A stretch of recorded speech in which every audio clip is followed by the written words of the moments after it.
It's like, hey, all right, we're starting now. All right. We're in chapter 16 today of Mark. We should be finishing it up today.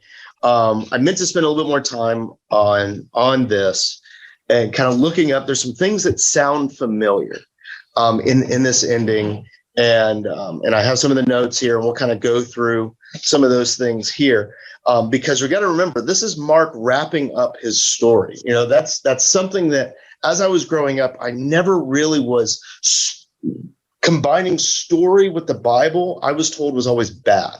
You know, that it's like, no, it's not fiction. Well, it's not a dictionary entry. You know, like it's not a dictionary entry. And I was always taught to treat it like a dictionary entry, which means it's not very fun to read that. And it wasn't written that way. And so when you allow like the sarcasm to hit, and you allow it to be talking about what's happening before, you allow it to be a story. So we saw last week kind of Mark is wrapping up this great, we call it an epic of Jesus that he's been writing. And we saw that, you know, and I think he's talking about these three powers. And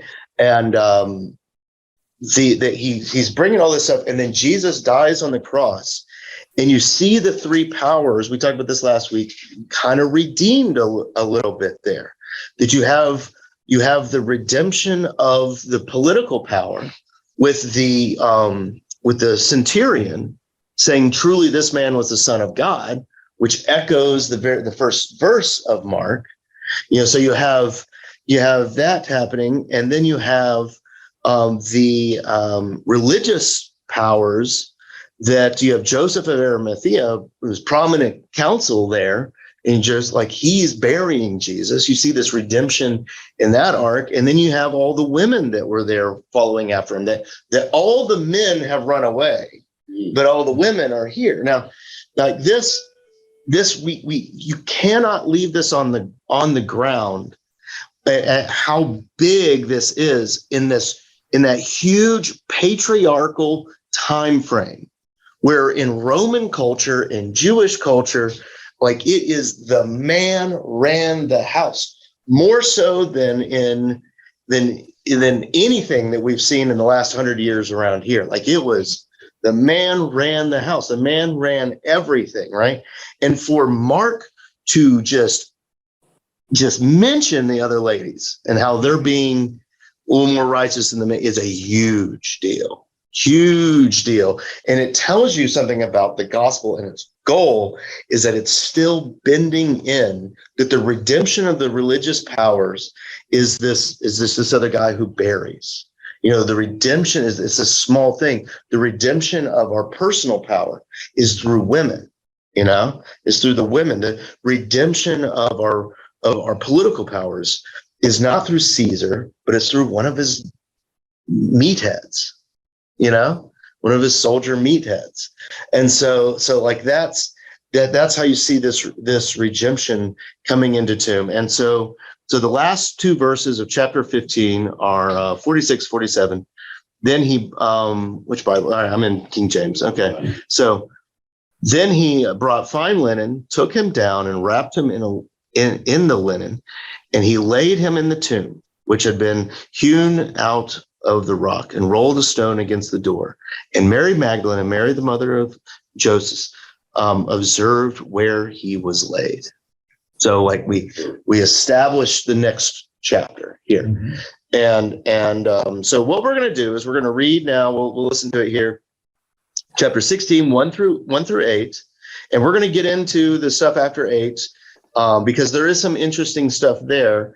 And I bet we're going to read it differently than you've ever read it before, right? Like, and you're probably going to get frustrated at some people, but we're going to read 1 through 8 first. And here's what I want you to listen for. Listen for the stuff where Mark is wrapping up his story. He's wrapping up his story, which means he's calling back to previous things.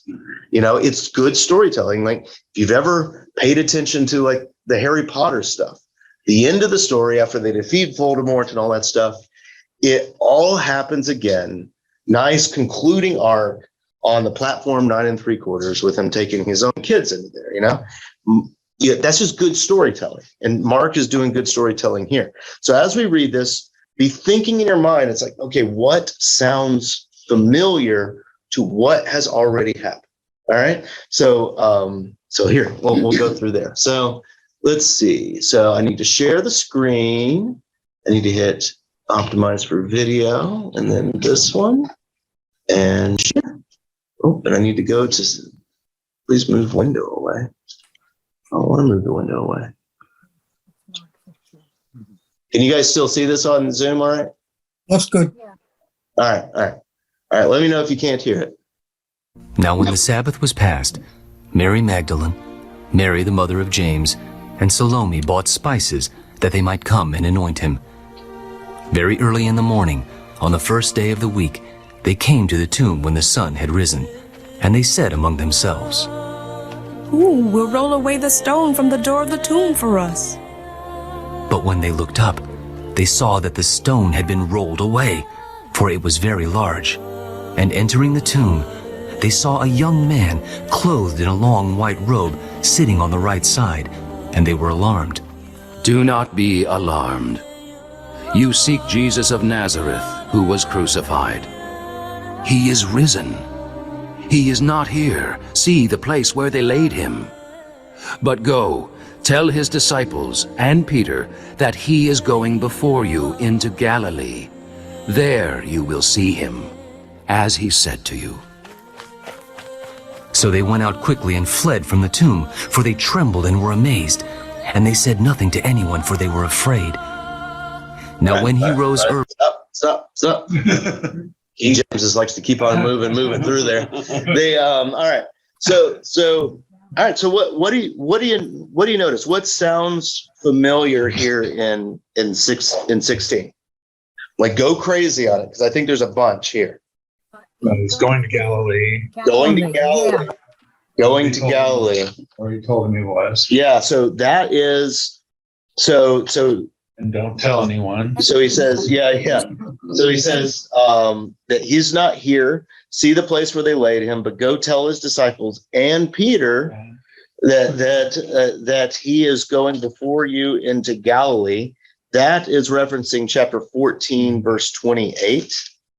That's 14, verse 28. When Jesus, see, where is that? 14:28. And Jesus is talking about Peter's denial.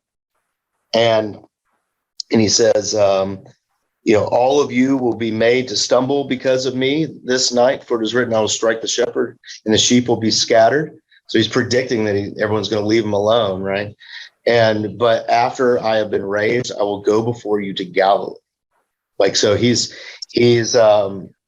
that's, and then Peter's like, no, it won't be me.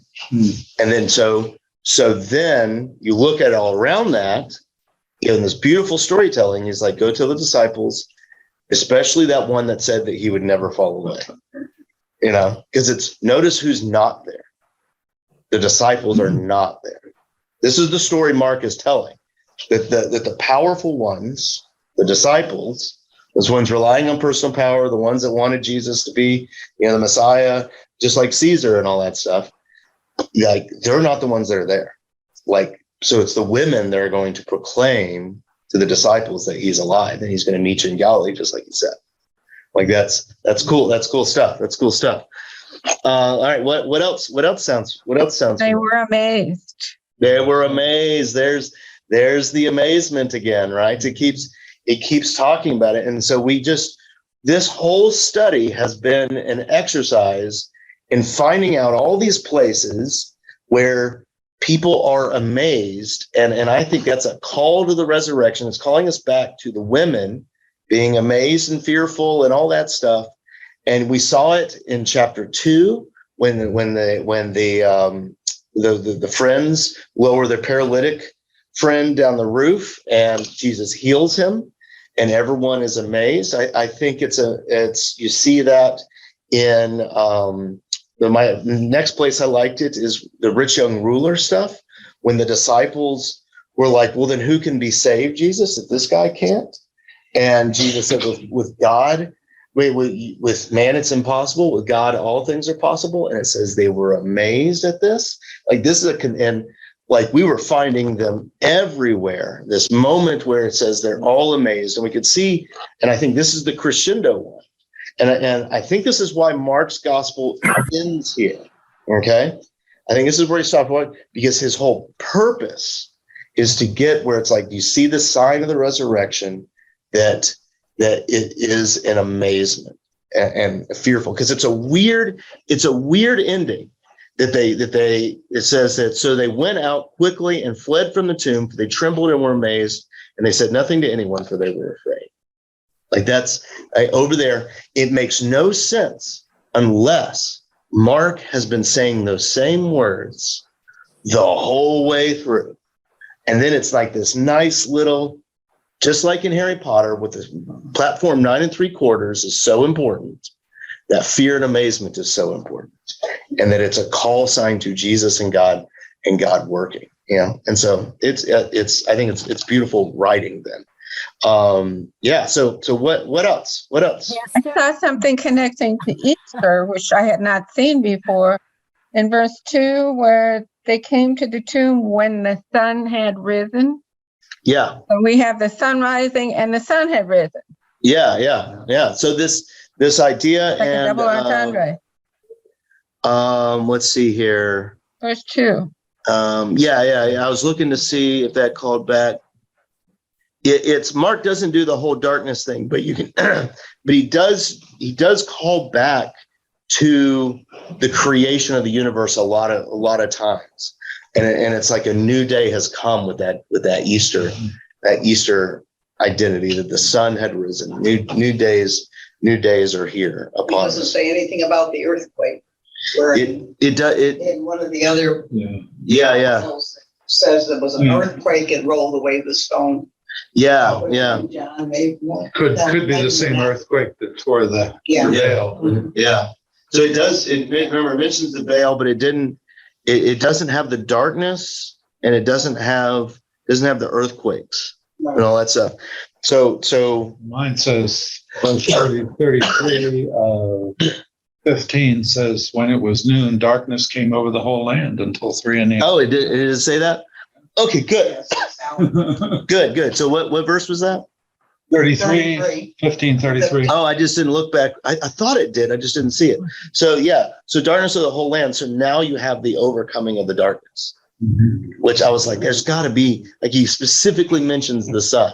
Like it's got to be. I just didn't see it. Yeah. So thanks for pointing that out. So you have the sun coming up, and all that stuff. So this new day, like you see all these things, like this redeeming all the things that happen. So Lee, you wanted to say something. The angel in the tomb. Yep.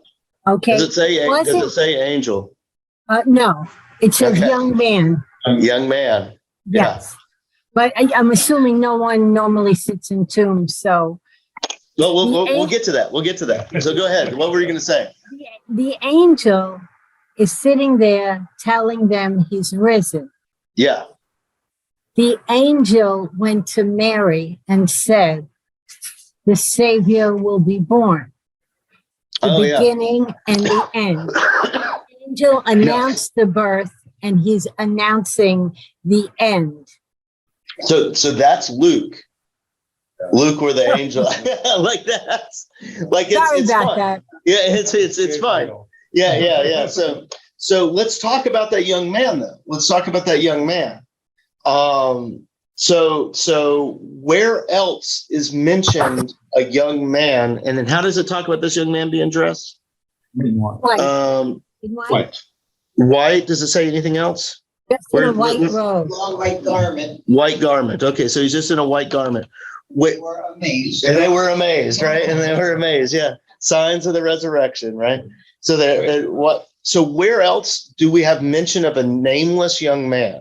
Does anyone remember? In Mark. The nude man during the arrest nude of man. Jesus. The new And when man. he was running naked. Yeah, that is 1451. 1451. And so, the young man flees. so remember when Jesus is arrested, and it says they all forsook him and fled. Now, remember, we didn't really know what to do with this, but I'm wondering if this is connected. I can't say definitively this is, but it sounds eerily familiar. What?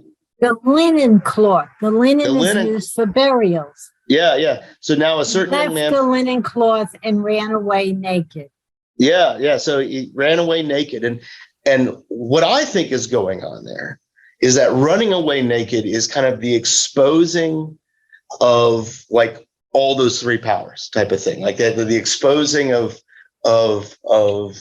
everything, almost kind of sounding like Adam, in the garden again, right? Like that's that Adam that was there, that was found to be naked and all that stuff. And then you have the mention of another young man now in the tomb of the risen Lord that's sitting there, fully clothed, announcing the resurrection.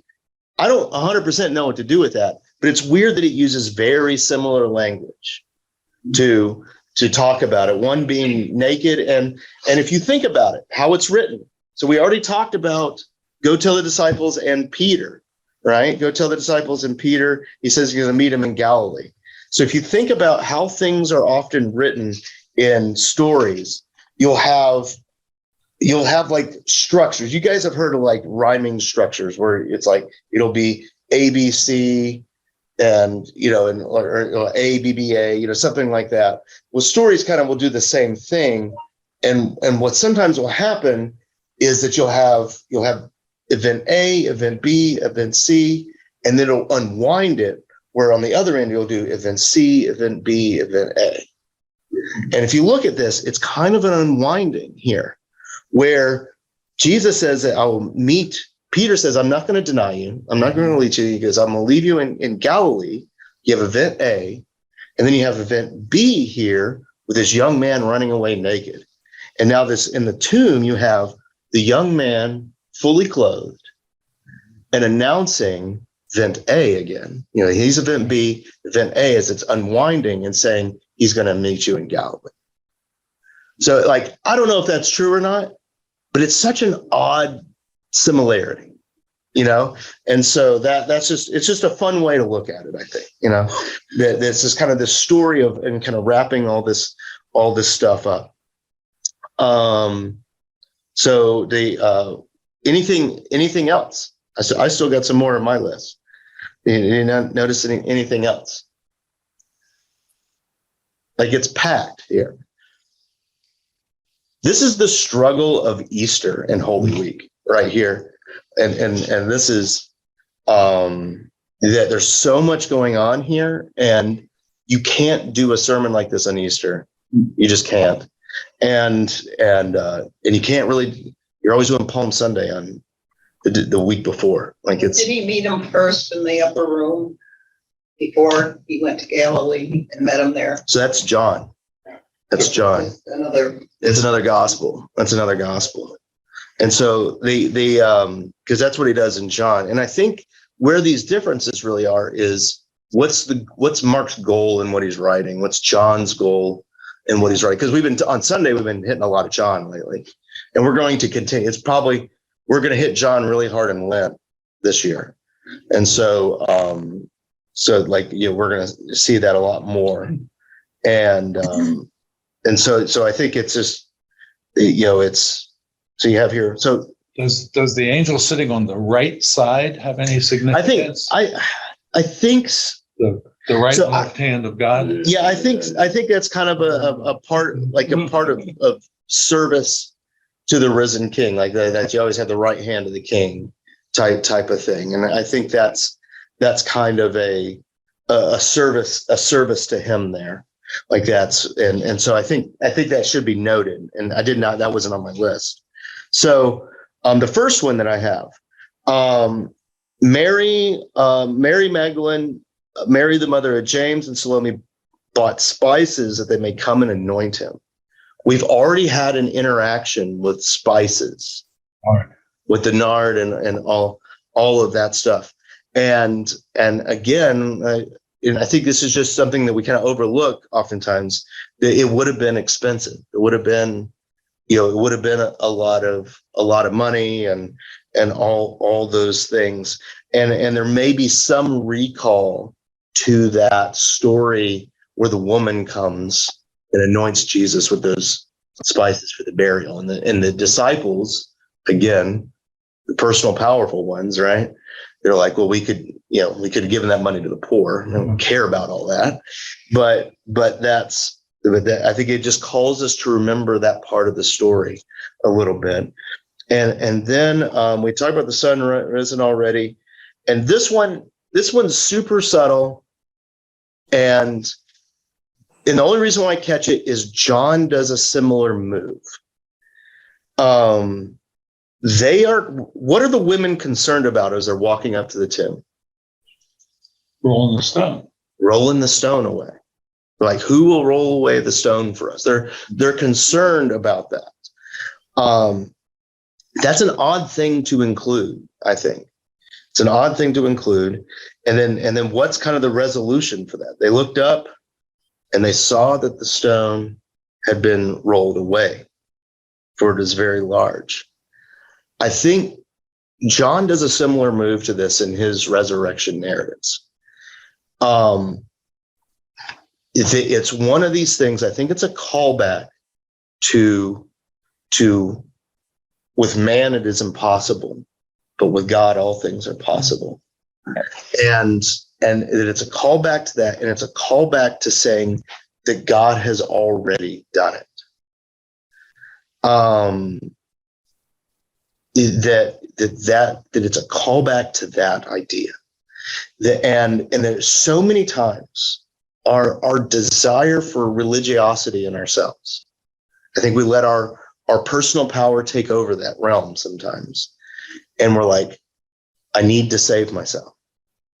I need to come to the pastor's Bible study more. I need to pray more. I need to give more. I need to believe all the correct things and all of that stuff. And I think sometimes on those Easter mornings when the new day has dawned, and when there was darkness all around, the new day has dawned, that I think we need to look up and see that the stone was already moved.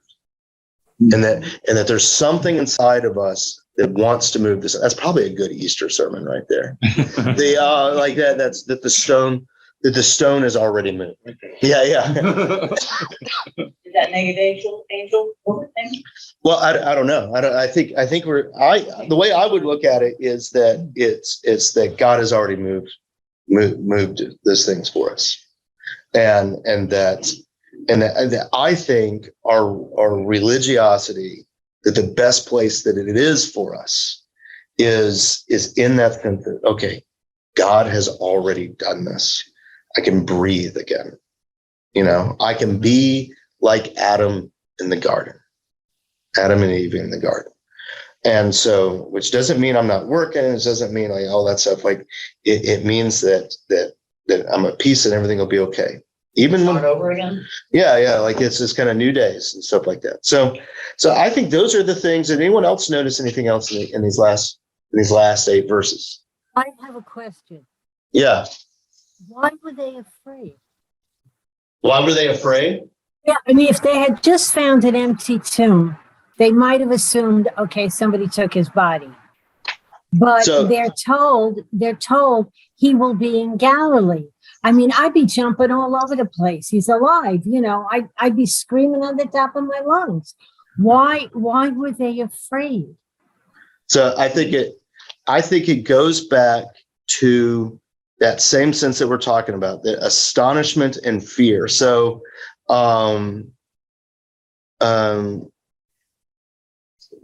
so like chapter 10, verse, I'll read chapter 10, verse 23. I'll start reading. Then Jesus looked around and said to his disciples, how hard it is for those who have riches to enter the kingdom of God. And his disciples were astonished at his words. But Jesus answered them again and said, children, how hard it is for those who trust in riches to enter the kingdom of God. It's easier for the camel to go through the eye of a needle than for the rich to enter the kingdom of God. and they were greatly astonished. Now I connect that astonishment with fear here, and you're going to see why. Saying amongst themselves, well, then who can be saved? But Jesus looked at them and said, with man it's impossible, but not with God. For with God, all things are possible. And then he continues on. So let's go to verse 32 then. Verse 32 says of chapter 10, now they were on the road going up to Jerusalem, and Jesus was going before them, and they were amazed as they followed. They were afraid. And he took the 12 aside again and began to tell them the things that would happen to him. Behold, we are going to Jerusalem, and the Son of Man will be betrayed by the chief priests and scribes, and they will condemn him to death and deliver him. See, Mark is connecting that idea of amazement and fear. Like he's doing that, and he's connecting it to what I think is the resurrection. That he's giving us calls to the death and resurrection. But he's saying there, I will rise. Yeah, he is. He is. So, I mean, they're being told he's not in the tomb. He's going to meet you in Galilee. I'd be saying, well, this is what he said would be. Yeah. I just don't. They haven't seen it yet. And here's why I've been talking about Harry Potter and the platform in 9 3/4. I think fear and amazement is the platform 9 3/4. That every time you see that platform 9 3/4 is we're going to Hogwarts in the movies, right? And so it's, and I think in Mark's gospel, every time we see fear and amazement in there, is that we're getting a taste of the resurrection. And so like, I think that's his call sign. And that's why the last words in his gospel is that call sign. Like that's, and I think he's doing this kind of artistic kind of rendering of what it means to realize that everything has changed. And so like I know it doesn't make any sense, but I mean, we can continue to look at all the fears and amazements that are here, and they're all over the place. And they're always when God is working. It's always when Jesus is working to bring life into things. Like, so that's, and also you remember Jesus constantly tells them not to tell anybody. Now I'm going to say this too.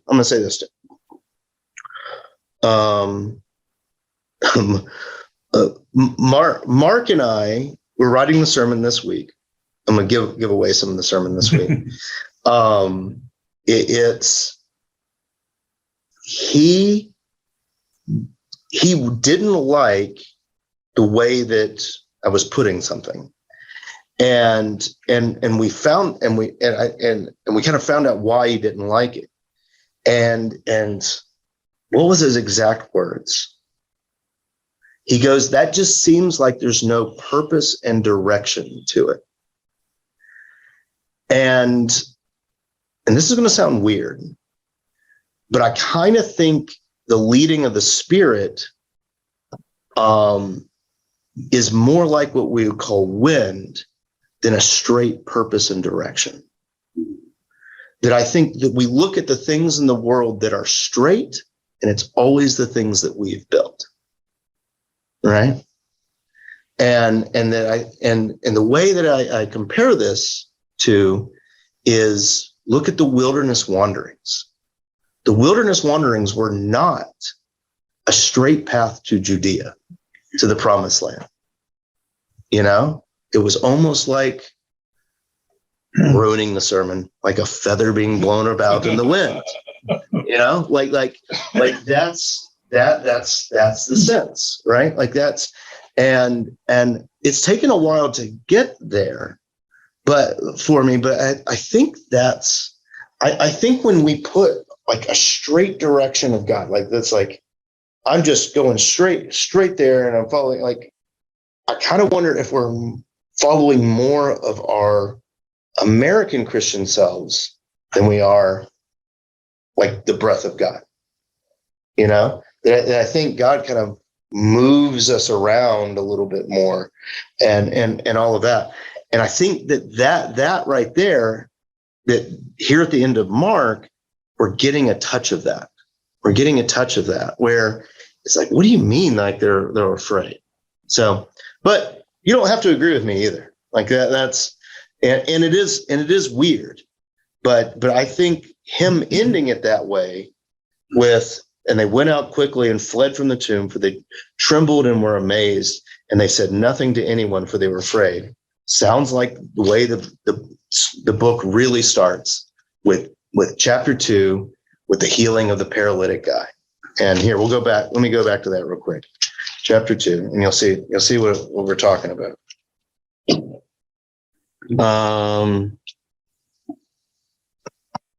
Let's see here.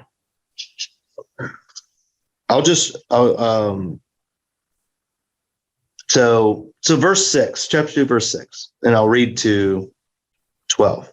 And some of the scribes were sitting there reasoning in their hearts, why does this man speak blasphemies like this? Who can forgive sins but God alone? Like, again, we're seeing the religious power. But immediately, when Jesus perceived in his spirit that they reasoned thus within themselves, he said to them, why do you reason these things about your hearts? Which is easier to say to a paralytic, your sins are forgiven, or to say, arise, take up your bed and walk? But that you may know that the Son of Man has power on earth to forgive sins. He said to the paralytic, I say to you, arise, take up your bed and go to your house. And immediately he arose, took up his bed, and went out in the presence of them all. And so they were all amazed and glorified God and said, we've never seen anything like this. And he didn't tell him, he told him to go to his house, like there wasn't this, it was this whole sense of like not telling them to go anywhere and all that stuff. Like that's, and I think that right there is a microcosm of chapter 16, is that immediately he rose up, took up his bed, went out in the presence of them all, and they were all amazed and glorified God. And we haven't seen anything like this.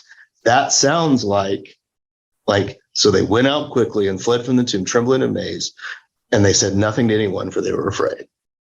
It sounds really similar to me. It may not to anyone else, but I have a weird head.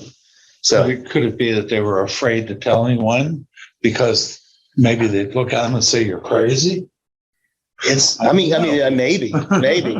I think it's just a sense of,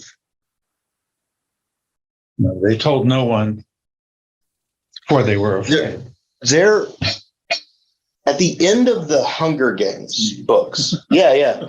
They at the end of the Hunger Games books, it's not in the movies, but in the books, if you ever watch the movies or anything like that, it's basically this kind of dystopian future, and they end up kind of defeating the bad capital and all these things. And at the end of the books, it does this thing where the two kind of protagonists, they're older now because they've gone through this war.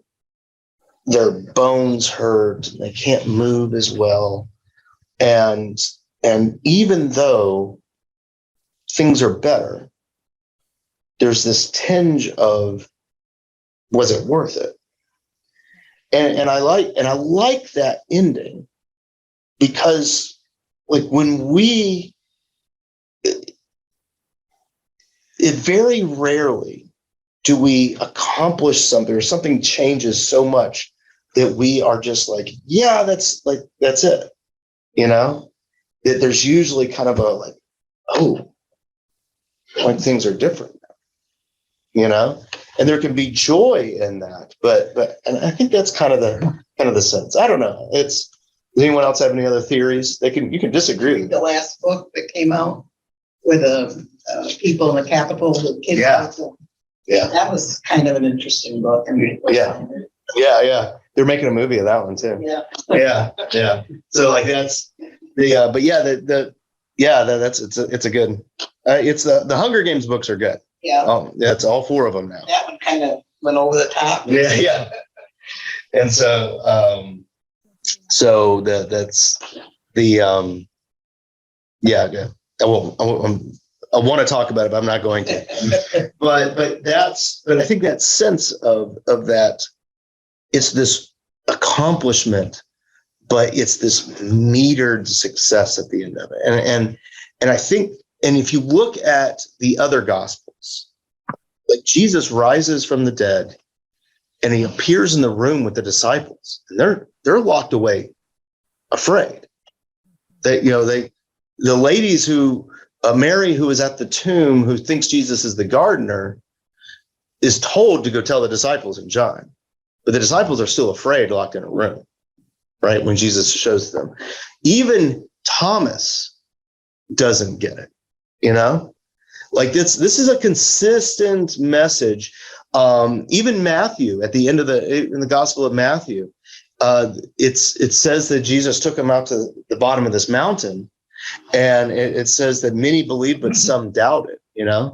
That this whole sense as Jesus rises up there, and Luke, you look at how Luke handles it. Luke goes into Acts, and the great wind of God goes over everyone, and there's people in that midst that goes, some of these people are drunk. And Peter begins that sermon with, like, these people are not drunk like you suppose, like that's, so you look at almost every account of this story has them acting in this metered sense, so like that's I think it's, for some reason, like, all the gospel writers have this kind of metered sense about them, right? And so, I mean, think about how John ends it too, with the disciples go fishing, Now, I think they go fishing because they don't know what to do with themselves, that there's deep failure. Yeah. So that's, yeah. All right. Is it almost like they can't put the pieces together in their head? It's just something that it's so overwhelming. Yeah. They can't put the pieces. Overwhelming. Every time you read fear and amazement, my head's already doing that. Read it as overwhelmed. And I think you start getting there. I think you start seeing it like that. Because I think that's what Mark is meaning, that they're overwhelmed by it. They're like constantly. And that is the sign of the resurrection. That you saying that word is how I've been translating it in my head, like the whole time. And so that kind of seeing that overwhelming. Yeah. So, all right, there's a lot here. Let's go over the end. Now, here's what I want you to do. I want you to analyze this as we read 9 through 20.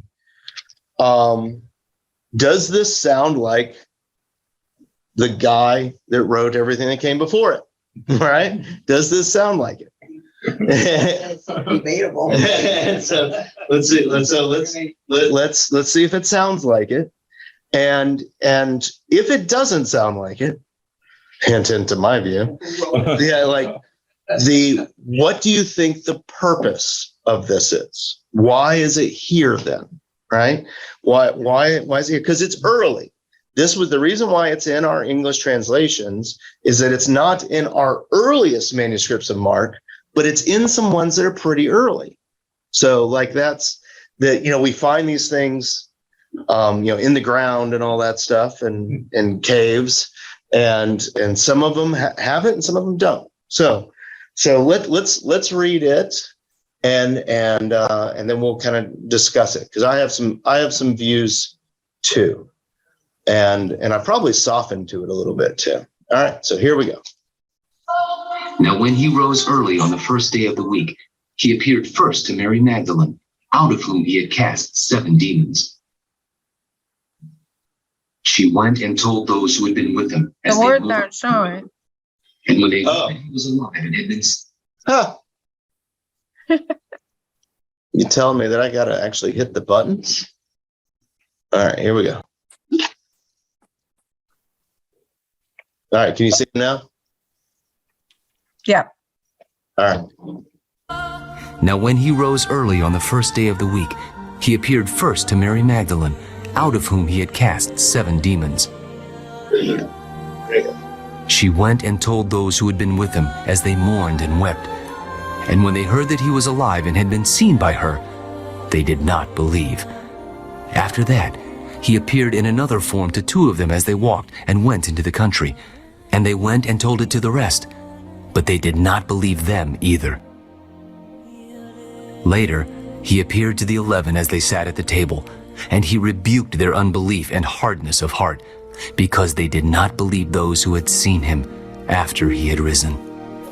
Go into all the world and preach the gospel to every creature. He who believes and is baptized will be saved, but he who does not believe will be condemned. And these signs will follow those who believe. In my name they will cast out demons. They will speak with new tongues. They will take up serpents. And if they drink anything deadly, it will by no means hurt them. They will lay hands on the sick, and they will recover. So then, after the Lord had spoken to them, he was received up into heaven and sat down at the right hand of God. And they went out and preached everywhere, the Lord working with them and confirming the word through the accompanying signs. Amen. Okay. So, what do you think? So that's what are your thoughts? No one wants to talk first? So my opinion is that this is not written by Mark. It doesn't sound like it. It's not written with any of the artfulness. What I think this is an early Christian group that was unsatisfied with how Mark was written and kind of put together the hits after it, right? Like they put together the hits after it. So because you can look at it, like verse 9. Now, when he arose early in the first day of the week, he appeared to Mary Magdalene, and out of whom he cast 7 demons. Like we've already been over this in chapter 16. Like it's almost like it's like a summary statement, right?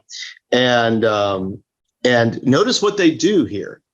They concentrate a lot on they did not believe. They did not believe. And they keep on hitting that. So like verse 12, after that, he appeared to another form to 2 of them, and they walked into the country. That sounds from Luke's gospel. It sounds like the story of Emmaus. That sounds like that. And Emmaus is really cool. Like that's chapter 24, Luke, all about Emmaus. That's like the first time we have communion with the resurrected Lord. But It sounded more like Timothy to me, actually. Oh, Timothy? In what ways that sound like Timothy? Writing. It just in the way that you read some of what he wrote, I just somehow or other I was thinking of Timothy. Yeah. So that's remember Emmaus in Luke 24 is the 2 people were walking down the road and Jesus like appeared next to them, and we really think that was Jesus establishing what the Catholics call the Mass. That was kind of the first service, because Jesus almost says verbatim the words of institution that we have that Paul gave us in 1 Corinthians. So yeah. So I mean, it could be Timothy. And they went out and told the rest, but they did not believe either.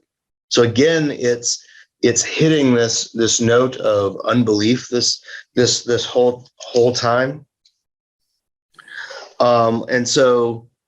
And later he appeared to the 11 as they sat at the table, and he rebuked their unbelief. This sounds like when he kind of appears in the room in John. That's what this sounds like, because they did not believe those who had seen him after he had risen.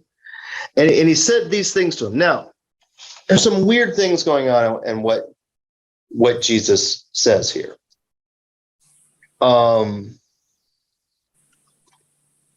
do I say this? Again, it feels like it's just a summary statement. I wouldn't put. I'm not a big fan of the ending of Mark here because I think it's fine. I think it's just a summary statement though. Like it's like someone's belief about what is said about Jesus type of thing. But there's some odd things in here. So let's go through them. So he goes, go out in the world and preach the gospel to every creature. That kind of sounds like the end of Matthew. Yeah, it sounds like the Great Commission. Sounds like the Great Commission. Matthew 28 and Colossians. Yeah. That kind of sounds like that.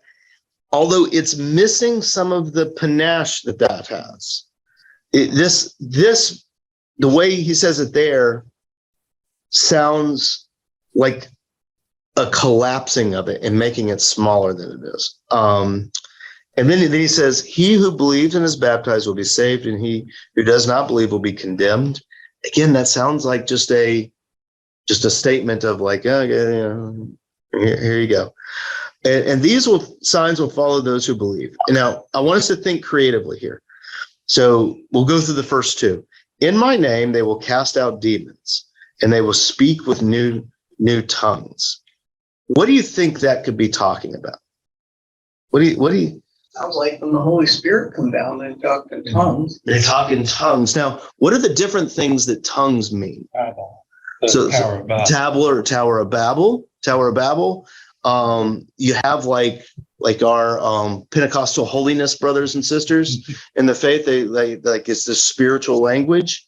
I'm from a Lutheran background. I don't put a ton of weight on that. I'm not saying it's hogwash, but I don't put a ton of weight on that. But you think about what ended up happening. Like, and this is what Acts is all about, is about the church gaining new tongues as the church is dispersed throughout the whole world type of thing. And then the casting out of demons, that one's not too much of a surprise because they, we're giving authority over the evil stuff, So then verse 18. Now this one, I want you guys to have fun with for a second. They will take up serpents. Now we know entire small sects of things make a lot of do out of this. And this is one of the reasons why I don't like the ending of Mark here, because I think it's just a description, and a lot of people have made the stuff in it very performative, and I don't think it necessarily should be. So they will take up serpents. And if they drink anything deadly, it will by no means hurt them. What do you think is? Let's put on our theological glasses, because I think this may mean something that we don't just go to right away. Can you guess what I'm kind of thinking? I was thinking about Peter. Peter? In Acts, when the serpent hit him. Yeah. Come out of the fire. Came out of the fire. Well, and also he didn't die, and that they were quite amazed. That's a good reference. So, and that actually fits with how I've been reading this, as it's kind of a summary of almost like Acts and what kind of the church knew that had happened over there. That's actually a good catch, because if you can keep it going, there's also something else that goes with serpents in Acts. Do you remember? Well, this reminds me of Revelation, because you're talking serpents and demons and tongues and creatures and all of that. Yeah. At some point, we'll have to go through. We'll have to do Revelation when I get some real stones and go through it. So in Acts, at the end of Acts, so Acts is just Luke 2. That's all Acts is. It's Luke 2, and you have Jesus. You have like the Jesus. We called that sermon series the Jesus Experience. Like it's It's the experience of Jesus in the world, of God and Jesus, and seeing what happens there. Acts is exactly the same thing, except it's not Jesus. Well, it is Jesus. It is Jesus, but his body is the church. And so Acts is Jesus, but now it's the church going out there. And in case you miss it, at the end, Paul is shipwrecked on an island. Like he's shipwrecked on an island and is like on there. And that shipwreck is basically like a crucifixion.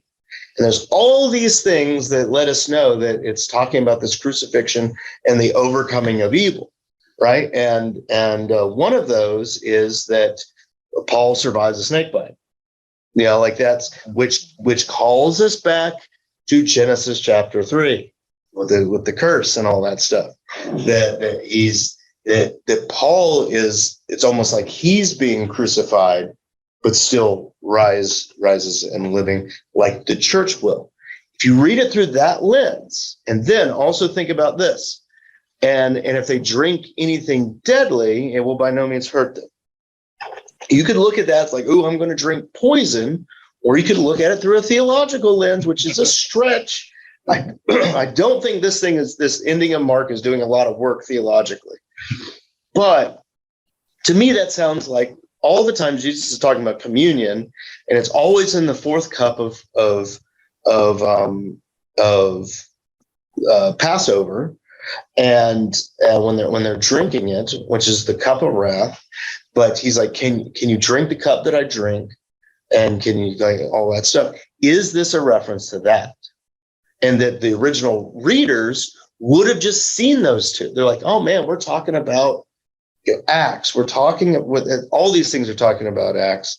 We're talking about tongues. We're talking about being sent out. We're talking about all these things. Is he talking about communion there? And that you'll be able to take that you'll be able to drink that drink of suffering and the cross, and you'll be okay, type of thing, which we see is exemplified in a lot of the disciples, in their own lives, and we even have the same thing today where we take up our cross and follow after Jesus, right? It'd be a very similar phrase. And when they lay hands on the sick and they will recover. I mean, that's the same thing, I think, along with the casting out of demons and all that. So I think, we can like theologically like see there may be some things that where it's not just talking to us about like, well, you need to handle snakes and all that stuff, because like Acts doesn't tell us to do that. It just talks about these stories happening, right? And we understand that by saying take up our cross and follow Jesus, it doesn't mean that, oh, we need to die on a cross as if it's performative in some way like that. But it does mean that we deny ourselves, these different things, and communion is that as well. And so you see, we talked about the sitting at the right hand of God, and the Word was looking through them and confirming. It all sounds kind of like Acts. It sounds like just a very quickly written summary of what was going on in Acts. That's what it sounds like to me. So I don't know. Anyone have any thoughts as we end here? I just want to mention, because I don't find closed captioning on your Zoom when it comes through here, that I use Live Transcribe on my phone. And I remember one other Bible study that we went through, and we were talking about a lesson. And at the end of it all, the person doing the Live Transcribe said, wow. Well, this time they said, OMG. Oh, okay. All right. That's cool. So somebody's getting a message in addition to us, I think. And maybe that's part of what's working through against demons. I don't know. So yeah, that's cool. That's cool. So, I just looked at the closed captioning through Zoom, and we would, basically that service that you're using there, they would have to do it for us through Zoom. So like that's how that works. Let's see. yeah, so that's kind of, so I think it's kind of a description of what's going on in Acts. And if you think about how the church would have used it, that kind of makes sense. That here's this little description at the end. You could see where they would tack that on to the end of it. And I think you have some of our more troubling things that have come from the churches when people have taken this, I think, where it's not so much a summary of Acts, but as this is the word of God. And they take five words out of a verse of here, and they create an entire theology around it. And I think that is troublesome and unhelpful. So I think, is it bad to read it? No, I think it's functioning as a summary, and that it's there. And I don't know. I wish growing up people would have explained it that way to me, but they probably didn't know. And that's been the good thing about going through this, because I have been able to learn as well. So that's great. So we've got. That's there. Let's talk about next week. We have 1, 2, 3. Well, hold on. 1, 2, 3, 4, 5. We have 5 weeks until the beginning of the Together groups with the Being Challenge. So what should we do through 5 weeks? I know Cheryl wants to do Ezekiel, and it's on the list, Cheryl. We will do Ezekiel, but it'll probably be after the Being Challenge. 5 weeks. Yeah, it's going to take more than 5 weeks to go through Ezekiel. So Malachi. Malachi. And so, should we go through an epistle, one of the shorter ones? Philippians. Let's see. Well, we could do Philippians. Should we do Philippians? I probably won't be here next week. What? I'm afraid I have to take care of Kathy while her husband goes to Colorado. No. Oh no. Let's see. How long is we got 5 weeks. Philippians is 4. How long is Galatians? I'm sorry. That's a Being show. I'll let you know. So the Being Challenge, I don't know. 6 chapters. 6 chapters. Let's do Galatians. Luther has a commentary on Galatians, and Galatians is where Paul is the most mad. and it's because people are using their power to dominate the church in that time. So Yeah. so the being, BEING. Yeah. So the Being Challenge. So last fall we did a book called the Red Letter Challenge. It was a sermon series and all that stuff.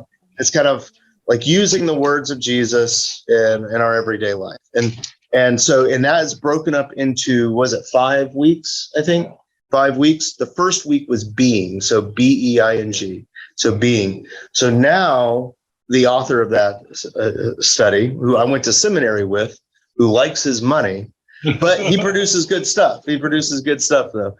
But he each week now is going to be its own one. So that Red Letter Challenge, they have the Being. So that's going to have 5 weeks inside of it. And then the year after that, next fall, we'll do the Forgiving Challenge, and then all that stuff. So we got 5 years in the fall stuff. It's a good fall sermon series and all that stuff, because it's kind of that, it's a good rallying part and starting point and doing things together. So this will be we'll be going through the small group material in this group with that. And so it still will be Bible study. I cannot do something as Bible study and all of that. So, all right. So thanks so much. So for everyone online, you guys don't have to, we'll pray here in a second, Cheryl, but for everyone that's watching, thanks for joining us today. All right.